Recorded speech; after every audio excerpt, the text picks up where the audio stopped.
ساڵ لە دوای ساڵ ڕێژەی بێکاری لە هەرێمی کوردستان ڕوو لە هەڵکشان دەکات.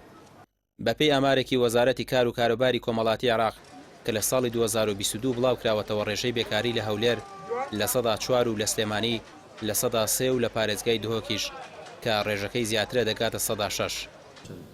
لە ئێستا لە کوردستانە پێشتر ئامارێکی وزارەتی پلاندانانی عێراق بوو ئەڵێ سلێمانی 3 پۆینتی لەگەڵایە، بەڵام ئەمەیان ئێستا بێگومان گۆڕاوە لەبەرەوەی موچە دواکەوتووە، لەبەرەوەی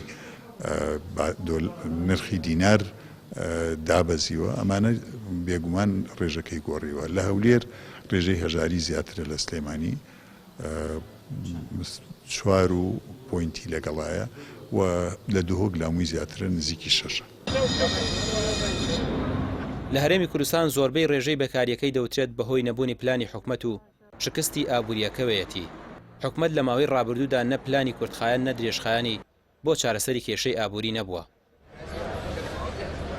ئەگەرێتەوە بۆ بە بەرنامەی دەوڵەت ئەگەر بەرنامەیەکی باشی هەبێ ئەتوانێت ئیسفادە لەو توانایانە بکات، ئەتوانێت بەکاریان بێنێ بۆ ئەوەیکەوە باقیقەت چمجێکی لە پێشکەوتنی وڵاتە وەرگن جەرخانی ئابووری بەقوتکەن، بەڵام بەداخەوە تا ئیستا بەرنمەیەکی تۆکمەنێ لەم حکوومەتەوە هیچ جۆرە بەرنامێنی بۆ بەکارکردنیەوە. لە هیچ وڵاتێکە نابینی کادریەکەوە بگاتە ئاسی زانکۆ دەرچی بێوی وڵاتی سوادی لێ بکە لە ماڵەوە دانیشێ.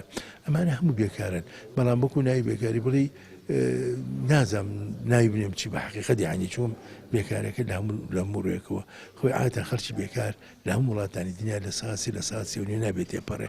ئەوی زیاتر ئەو خەڵکاننکەوە مەسەلەن کەم ئەندامن یاخو دەستی کاریان زەیفە یاخو ئیدراکیان بە تەواوەتی نیە، ئەمانە توان پێ خەڵکی بەکارن. تا ئێستا هیچ چارەسەرێکی ڕیشەیی نییە بۆ کەمکردنەوەی ڕێژەی بێکاری. حکومەت سۆربوونی ڕێژەی بێکاری دەبەستێتەوە بە قەیرانی دارایی و شارەزایانی ئابووریش دەڵێن زۆربوونی ڕێژەی بێکاری پەیوەندی بە نەبوونی استراتیژی حکومەتەوە هەیە. ڕامێر عوسمان، کەناڵی پێام، سلێمانی.